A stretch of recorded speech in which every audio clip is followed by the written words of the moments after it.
You will not believe what went down at the Portfolio Committee on Higher Education and Training on April 23, 2025. No, this wasn't just another boring government meeting full of fancy jargon and endless coffee cups. This was a full-blown truth bomb festival, and the headline act. Ashley Sauls. If you don't know the name yet, trust me, you will by the end of this video. So, do you know the colored male assistant accountant by the name of Mr. Keenan Jacobs? Yes, I work in finance. He is just so I don't get it wrong again, because I was just doing research, I didn't speak to particular people, so I might get the designation wrong again. What is his, just now I say manager, then he's not manager. Is he the assistant accountant? He's the assistant treasury accountant. Assistant treasury accountant. Yes. And then on top of him, there's a manager. Which one? He reports to the manager. Oh, he reports to Mr. Fori? Yes. And then, okay. Yes. Do you know the qualifications of Mr. Jacobs? Definitely, yes, I know them, all of them. Please share it with us. You've got the MBA. He's a now qualified CA. You've got the ACCA. He is a qualified chartered accountant. Recently qualified as chartered accountant. He has an MBA. Recently, yes. You've got the MBA now. He has a BCom. You've got BCom accounting. He holds a CIMA designation as a chartered global management accountant. He does, yes. And he's an assistant chartered management accountant. He holds that designation too. He's an assistant treasury accountant. No, the CIMA designation. Yes, CIMA, yes. As a assistant, the ACMA. Yeah. That's what I was referring to. What qualifications does Mr. Fori hold? He's a CA, chartered accountant. You've got BCom, CTA, and it's a chartered accountant. Does he have CIMA designation? No. Is he a chartered global management accountant? Nope, he's a CA, chartered accountant. Okay. You are the CFO? Yep. Are you a chartered accountant? I'm not a chartered accountant, I'm a professional accountant. You're not a chartered accountant? Nope, I'm a professional accountant. So, Mr. Jacobs holds more qualifications than the CFO and the manager of financial reporting combined. Not in that way. Please explain. It's equivalent. It's the equivalent? It's equivalent to NQF level 8, both of them. Are you a chartered accountant, CFO? I'm not a chartered accountant. Sorry? I'm not a chartered accountant, I'm a professional accountant. Is that in your field, is a chartered accountant, are you the equivalent to a chartered accountant? Yes, NQF level 8. Are you 100% sure? Yes. For the record? Yes. You are a chartered accountant? I'm not a chartered accountant, I'm a professional accountant. CFO, are you listening to yourself?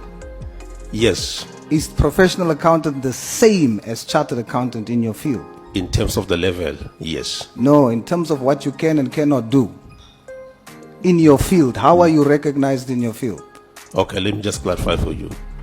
The chartered accountant, they can do audit, opinion. The professional accountant, they can't do that. CIMA, they can't do that. Do you write exams to become a chartered accountant? Yes. Did you write the exam? Yes. For SIPA, yes. To be a chartered accountant? Sir, do you write exams to be a chartered accountant? Yes. Did you write the exam to be a chartered accountant? I'm not a chartered accountant. I didn't write the exam for chartered accountant. So you didn't write the exam? I didn't write the exam for the chartered accountant. I wrote the exam for SIPA. Therefore, you are not a chartered accountant. I'm not a chartered accountant. You have to go and write the exam in order to be a chartered accountant. If I want to be.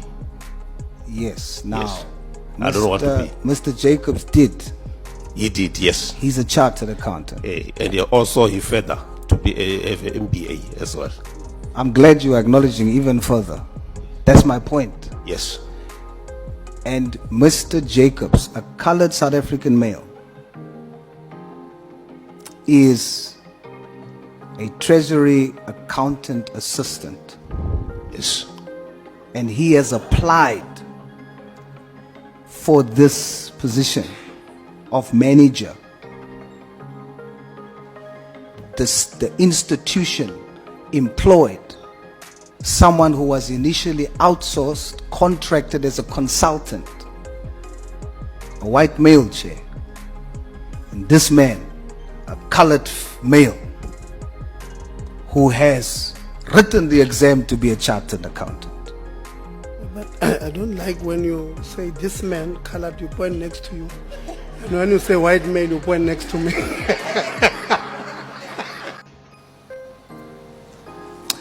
VC, do you agree that the current EE plan chooses foreigners above South Africans?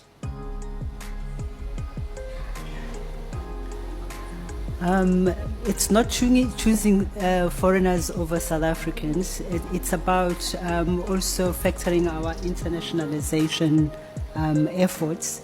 And we've got a 10% cap, as you would know.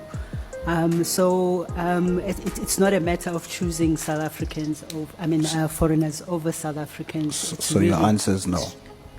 My answer is I don't think. Is that a no or yes? No. No. All right. Let's look at slide number 10.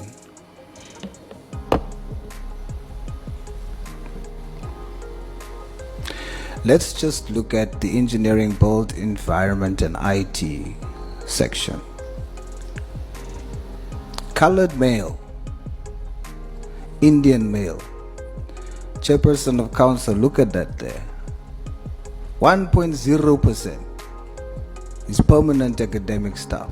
No Indian female there in that entire faculty. Colored male, 1.6%. No colored female there. Foreigners,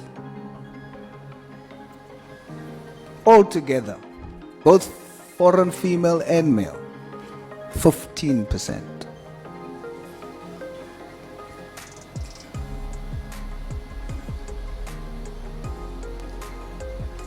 VC, colored males, Indian males and females are South Africans. You have in that faculty alone combined 2%. If you round it off, let's say 4%. Foreign nationals, 15%.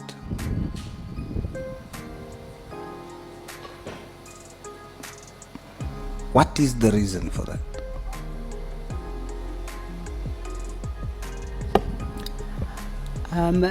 Honorable Member, the common reason really for it is about the skills, the internationalization plan, and the readiness to come and work within CUT or the Free State. It's really the pool that we are recruiting from. I dread the fact that I'll keep repeating the same thing, but we do not dismiss our internationalization policy and the targets there. I wish you would just be honest, VC, but it's okay. We'll continue. Do you know Professor Noluntu Mpekwa? I haven't met her directly, yes. Actually, it's Professor, Doctor. Yes. She holds a BTech, a MTech, and a PhD. Very brilliant black South African female in this country. Do you know that in 2024 she applied for the Dean of the Faculty of Engineering, both Environment and Information Technology? Do you know of that? In 2019? 2024. Oh, last year, yes. So you do know? Yes. Do you confirm that this black African highly qualified professional met the requirements of this position? The minimum requirement. Do you agree? Do you confirm that she fulfilled the requirements? Yes, she fulfilled the minimum requirements. Do you confirm that she was shortlisted and interviewed? Yes, Could you kindly tell the country who ended up getting the job? Was it a South African or was it a foreigner? it was an internal candidate who is a foreign national. Sorry, BC? A foreign national, female internal candidate. Is that a scarce skill? The dean of the faculty? In STEM-related issues, it can be a scarce. In this instance, I'm putting before you a highly qualified South African black female professional who qualifies. In this instance, that's not a scarce skill because you have someone that can fill the position who is South African. A foreign national was given the position over and above this person.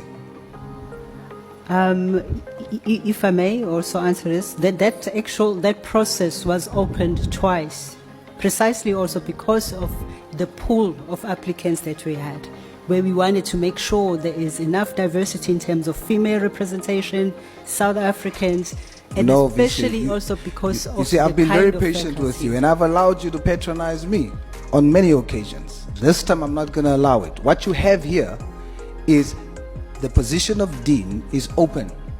There is a South African black female who has applied and who is qualified. She holds a doctorate. She qualifies for this position. She doesn't get it. The person who gets it is a foreign national. That is not a scarce skill. The law requires that the only time you can do what you did is if it is a scarce skill.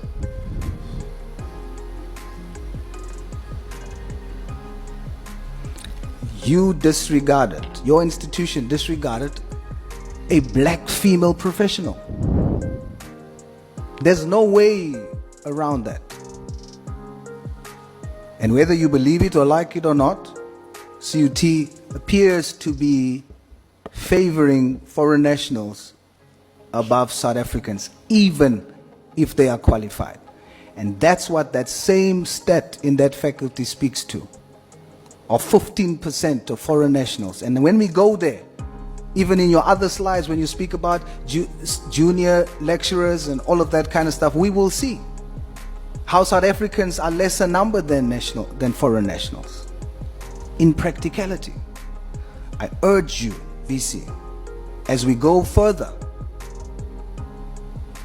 that we see this problem and we take accountability for it, rather than explaining it away. This highly qualified female South African has been disadvantaged, intentionally so. And according to our laws, she should have been the person. Not preference, I don't know her.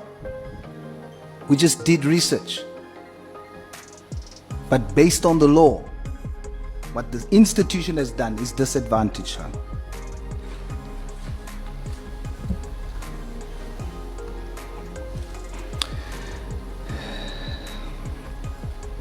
The Department of Higher Education,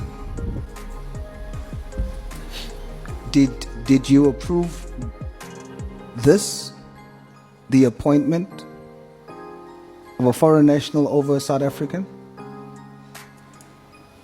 Chair, we are also surprised. Kindly speak in the mic. Yes, I'm speaking to my mic. We are also surprised. Ordinarily, the university would have written to us, particularly to give us notice that they are making that appointment for visa purposes. We didn't get that letter. VC, kindly explain. Chair, I think as I mentioned through the chair, honourable member, the candidate was an internal candidate that already has. VC, are you listening to what the department is saying? There's a particular process. If you want to do what you did, you must inform the department you didn't. No, that wasn't done, as far as I know. We just heard that wasn't done. You didn't do it. The entire procedure was wrong. You know why? I'll tell you why. VCU, your institution favors foreign nationals over South African citizens, even if they hold PhDs. That's why. I'm going to continue.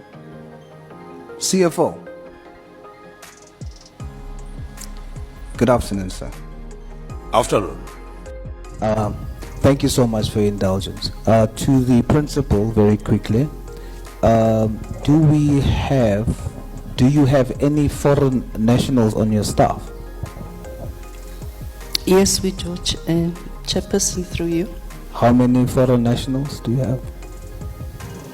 I think from the top of my head, there are 4. Why is it not indicated on the staff profile? Okay. I think it's an omission. Intentional omission or No, by it mistake? wouldn't be.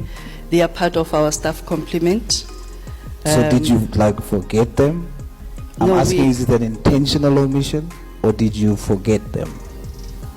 No, it wasn't intentional. We didn't forget. I think I requested my colleagues in HR to give me information which they pulled from the system, and we took that. It's an omission. It's just an honest omission, Chair. Principal, I'm struggling to understand that it's either the 4 foreign nationals is on your staff system, correct? Yes. So if you pull it from the system, they should be pulled together with the rest. Correct. Why are they not pulled together with the rest? I cannot answer that, Chairperson, now, but humble apologies for the omission. We really is an honest omission. All right. Nothing attached to it. Okay, Principal. These the 4 foreign national, the 4 positions that the foreign nationals are occupying. Is it scarce skills? Yes, in some instances, yes. In other instances, they have been, I think they've got naturalized citizenship here. They've been in the country for quite a while. That's fine. Yes. I believe that they are legally in the country. No problem. They are Yes. brothers and sisters. Okay. But in terms of the law, we're trying to deal with the equity element. Okay. So the law requires that if a South African is denied a position Okay. and it's given to a foreign national, that position must be a scarce skill. It must be a skill that no South African can occupy. Okay. Right?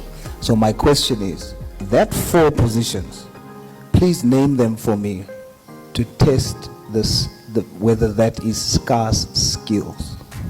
The first one is for the audit accountant. The rest are lecturers. Are those scarce skills? Yes, one in the aviation space. We have a lecturer at Hillside View who is teaching aviation. And the second one is in finance. I think what made us to consider him, it's his qualifications and the experience to work with the Auditor General, among other candidates that were there. Okay, But Principal. for the lecturers, it's normal programs. And I found them at the institution Okay. before my I time. need they you were to be very appointed. honest with me now. Yes. The position of lecturer, the aviation lecturer, and the finance person. Are you saying those positions you can't find any South African for them? No, I'm not saying that. Now that's the test. Okay. If you are able to find South Africans for the position, Okay. then it is not scarce. So what the institution has done is you have foreign nationals occupying positions that South Africans can occupy. Okay. That's the fact. Do you accept that? Yes, I do. What I think we have tried to be open with our recruitment processes. We put them in the public for everyone to apply. We normally use the newspapers and for access of all South Africans. Principal. But sorry, just because of my time. Okay, right? sorry. But I would rather you Yes. accept the responsibility, I will do so. because to continue is to say that we've advertised that no South African came. Rather, don't do that. Chair. Okay, Accept the fact that you are in breach of a legal principle. I accept. Thank you. Thank you, Principal. Last question is for NSFAS. NSFAS, the college has admitted and accepted responsibility to repay NSFAS the 38 million after the SIU investigation. I'd like to know to date, how much of that 38 million have they repaid to NSFAS? Thank you, Chair. So I can't give an amount right now at the top of my head, but I know the arrangement was for it to be paid in installments. But I can find out from our finance department and furnish that information at a later stage. All right.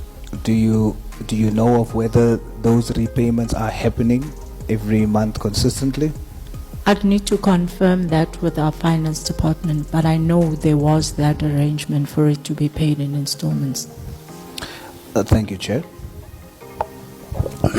No, thank you very much. You had 27 seconds left. When you were doing your presentation, Principal, you were very proud in your tone when you reported on your transformation slide. Are you proud?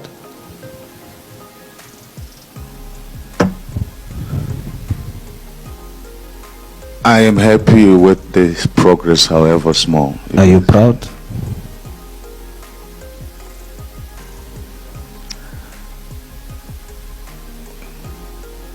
I'm happy with progress, Chair. Are you using the word happy synonymously to proud or differently from proud? Is it a lesser feeling or a greater feeling than proud? I'm not sure how to answer that, but like I said, I'm satisfied with the progress we are making. What makes you happy with that? Like I said, the issues around gender profiles, gender equity, and I'm saying that we are making progress in terms of making sure, as you can Principal, see. this is what you said when you did the presentation. You said we must look at the red line. And you spoke with so much pride that there's now less white people and more black people. Is that the element that makes you happy? Do you consider that the achievement in the transformation process? We are making strides in the gender equity issues. We are making strides. We're just dealing with race now. You mentioned race in your presentation, and you said to us, look at the red line. We are now having less white people and more black people. Did you consider that as the achievement, and that's what makes you happy?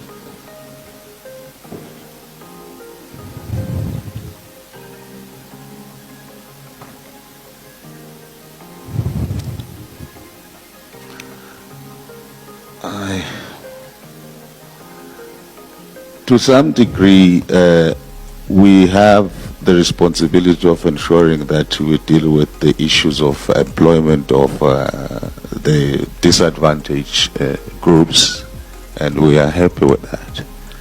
And I was particularly happy with the strides that we are making on the gender profile one. But on the racial profile is what I'm asking. okay. Are you happy that you now have less white people and more black people? Is that what makes you happy? Not necessarily, but I'm happy that we are actually closing the gap of Between black and white people. Yes. So the less white people, the more black people, that makes you happy.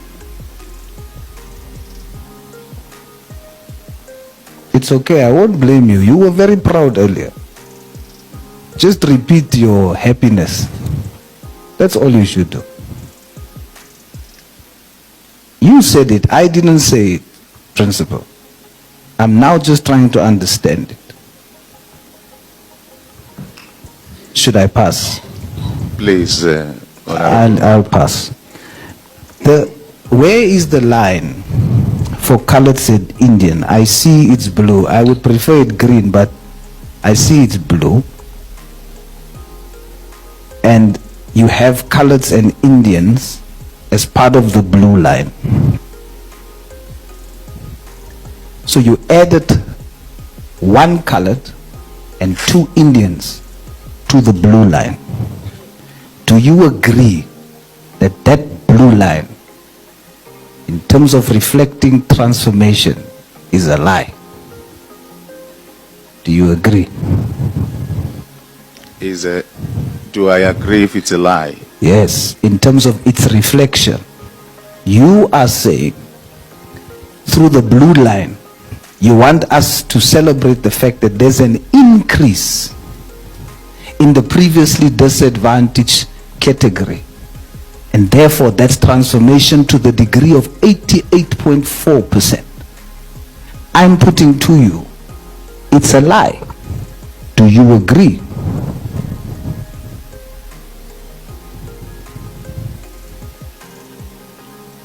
Let me rephrase. The message you're trying to give us is that there's an 88.4% increase in the employment of black, colored, and Indian. That's the message you're trying to give through the blue line, correct? Correct, Principal? Yes, combined. Combined. Yes. Black, colored, and Indian. 88.4%. I'm putting it to you, that's a lie. Do you agree? Unless the honorable member takes me through the... Okay, I'll do that. The line says 88.4%. You are trying to make us believe when there's an increase, there will be an increase of all 3 categories of racial groups. I put it to you, it's only one. Because when you then work out the percentages, 3 out of 211 makes it 1.4%. 3 combined, colored and Indian combined, is 3 people out of 211. Percentage wise, it's 1.4% out of 88.41%. Now if you take the colored number only, which is 1 person out of 211, and you then make it a percentage, it comes out to 0.4%. Now, Principal, that means that the colored segment there in the blue line represents 0.4%. Now, mathematically, can you consider the colored ratio as part of 88.4%? To the extent that I understand what you are arguing. Now answer my question. Can you mathematically, based on percentages, 1 colored out of 211 represents 0.4%. 0.4% out of 88.4%. Mathematically, can you consider colored as part of the blue line? If you put it like that, yes, in terms of the principle I did. But if you put it like that, and I'm not strong in mathematics, so I would not necessarily argue. Okay, logically, Principal, this is a very serious matter to me and the committee knows. Principal, look at me, my leader. Logically, not mathematically, 0.4% in terms of percentages means what? You cannot consider it a percentage, correct? Yes. Now, meaning logically, the colored ratio cannot be part of the blue line, correct? I think I understand the logic fine. Correct? Yes.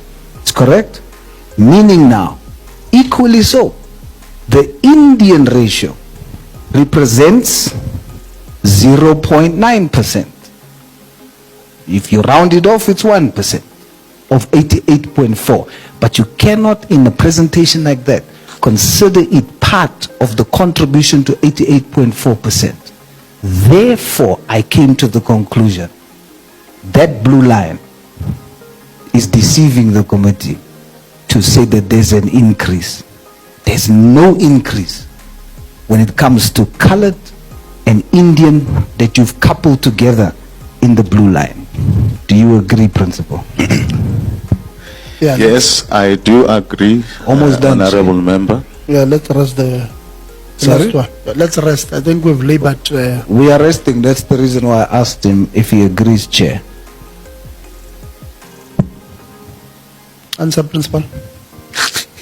No, following his flow of argument, I do understand, but I think in our understanding was the sort of grouping of these designated groups. It's fine. I understand that in terms of how he argues it, I understand the logic and also appreciate and will also be considering it when we are doing our recruitment process. Thank you, Principal. That means a lot. The foreign nationals is 5. Where are they represented in the graph? Which line?